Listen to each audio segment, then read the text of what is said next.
தீ கங்கு மாதிரி இருப்பானே ஆசாமே.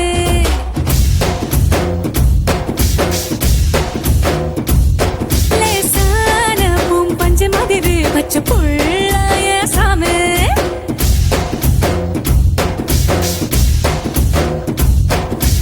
சூடான தீ கங்கு மாதிரி இருப்பானே ஆசாமே.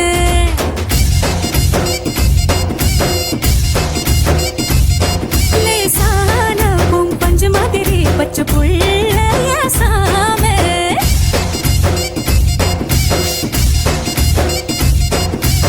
சூடான தீ கங்கு மாதிரி இருப்பா